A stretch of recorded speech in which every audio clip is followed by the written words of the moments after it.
এক নজরে সারাদিনের ফুটবলের খবর। আইএফডিএল এ হার সবুজ মেরুনে।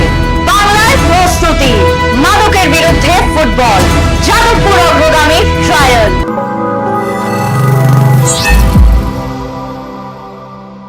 বড়দের ড্রয়ের পর এবার বেঙ্গালুরু এফসির কাছে হেরে গেল সবুজ মেরুনের ছোটরাও।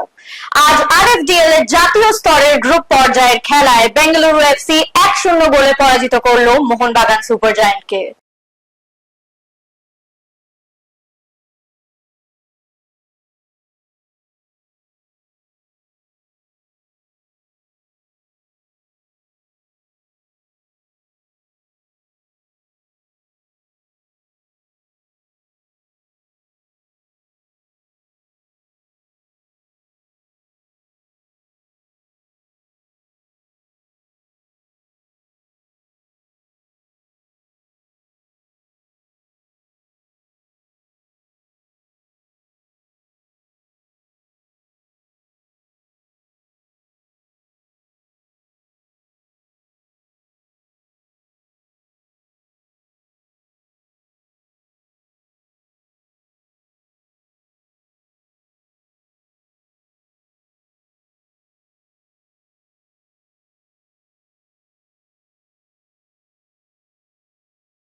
ইন্ডিয়া ট্রাইবাল গেমস এর নকআউট পর্বে খেলার জন্য প্রস্তুতিতে ব্যস্ত বাংলা দল। আজ এইচবি ব্লক মাঠে সেই প্রস্তুতির ছবি উঠে এলো আইএফএ টিভির ক্যামেরায়।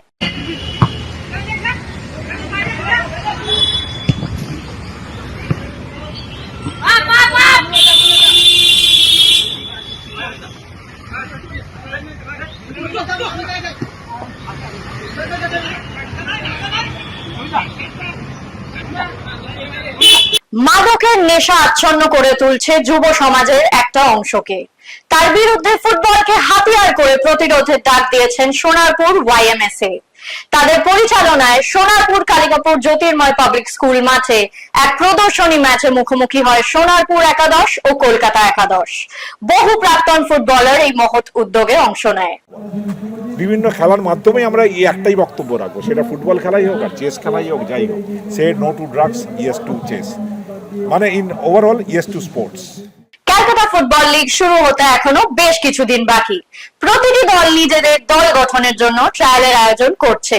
চতুর্থ ডিভিশনের যাদবপুর অগ্রগামী ক্লাবের উদ্যোগে আগামী 20 ও 21 মার্চ বেলেঘাটা সরকার মাঠে এই ট্রায়াল অনুষ্ঠিত হবে। ফুটবল মাঠে ঘটে যাওয়া অতীত ও ঘটে চলা বর্তমানের নানা প্রশ্ন উঠে আসে আমাদের ফুটবল কুইজ মগজাস্ত্রে। আমাদের গতকালের প্রশ্নের সঠিক উত্তর হলো লাল খান কিমা। সঠিক উত্তরদাতা ফেসবুক পেজে পঞ্চানন দত্ত, আপনাকে অনেক অনেক ধন্যবাদ। এই মাসেই প্রয়াত হয়েছিলেন কৃষাণু দে। সেই শিল্পী ফুটবলারকে নিয়েই আজকের প্রশ্ন। আচ্ছা, বলতে পারবেন ময়দানে কৃষাণু দে প্রথম কোন ক্লাবে খেলেন? যদি জানা থাকে অবশ্যই লিখে ফেলুন কমেন্ট বক্সে। আজকের ভিডিও যদি আপনাদের ভালো লেগে থাকে তাহলে অনেক অনেক শেয়ার করুন এবং আমাদের ফেসবুক পেজটিকে ফলো করুন। বাংলা ফুটবলের আরো অনেক খবর জানতে আমাদের ইউটিউব চ্যানেলটিকে সাবস্ক্রাইব করুন এবং বেল আইকনটি প্রেস করে দিন। আজ এই অবধি, আবার দেখা হচ্ছে আগামী পর্বে। শুভরাত্রি।